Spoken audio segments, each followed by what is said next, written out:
Hey, if you're looking for an app that can help your child on the severe end of the autism spectrum become more independent, then this is the app for you. The First Then Visual Schedule app is designed for parents to provide positive behavior support for individuals with communication needs, developmental delays, autism, or those who benefit from a structured environment.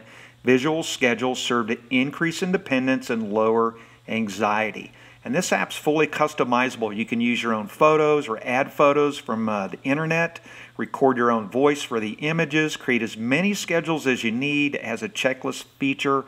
It's an awesome app. And here's the First Then Visual Schedule on iTunes. As you can see, $9.99, a great investment. All right, so here I am opening up the First Then Visual Schedule. It will play either way on an iPad. I like to tilt it and put it in landscape view and adjust the pictures from there. One of the things that I like about this app, it's pretty simple, not a lot of bells and whistles, and for me that's pretty important. I had described another app called the Visual Schedule Planner app, and you can take a look at that video by clicking here.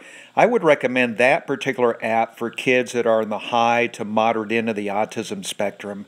And this particular app, the First Then Visual Schedule, for kids who are on the severe end, or perhaps moderate to severe end. My son in this particular video has an IQ of 44. That's his tested IQ from the school district. He's on the severe end of the autism spectrum. And I use this particular app because it allows me to make some adjustments that are good for him. You can see that he's been following his schedule independently. He sees one picture at a time. When he's finished with a particular task, he's able to check it off and go to the next picture, which tells him what to do. With each picture also, I'm able to record my voice. You can't hear it on this particular tape because I'm talking over it. But when he pushes the button for a picture, it not only shows him what to do next, but my voice also describes what he needs to do next.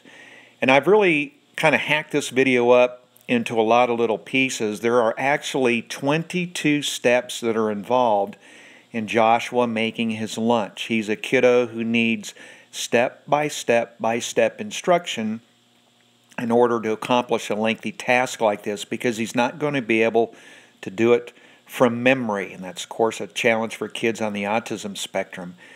So you're not going to see each individual step on this particular video, but trust me, there's 22 steps involved in this. It took us, almost a month to teach all of this. Each step had to be learned independently. In other words, he had to be able to independently do each step. And we use this particular app to now chain all those steps together. I would recommend using something either called a forward chaining process or a backward chaining process. You can click on the links here to learn about how to teach your son or daughter something that requires multiple steps and how to do it in a very logical, sequential fashion that will help him or her become independent. So that was the first thing that we needed to do, was teach all of these 22 steps. Some of them fairly easy, some of them harder. For Joshua, has trouble with fine motor skills. The scooping peanut component of making those lunch was a little bit more challenging, but we finally figured out ways to teach him to do that. And again, the benefit of these particular apps like this First Then app is that you can go picture by picture, helping your son or daughter to understand what needs to be done, along with an audio component if needed, and then chain all of those together to perform a task. Don't forget to subscribe to this channel to be notified of future videos.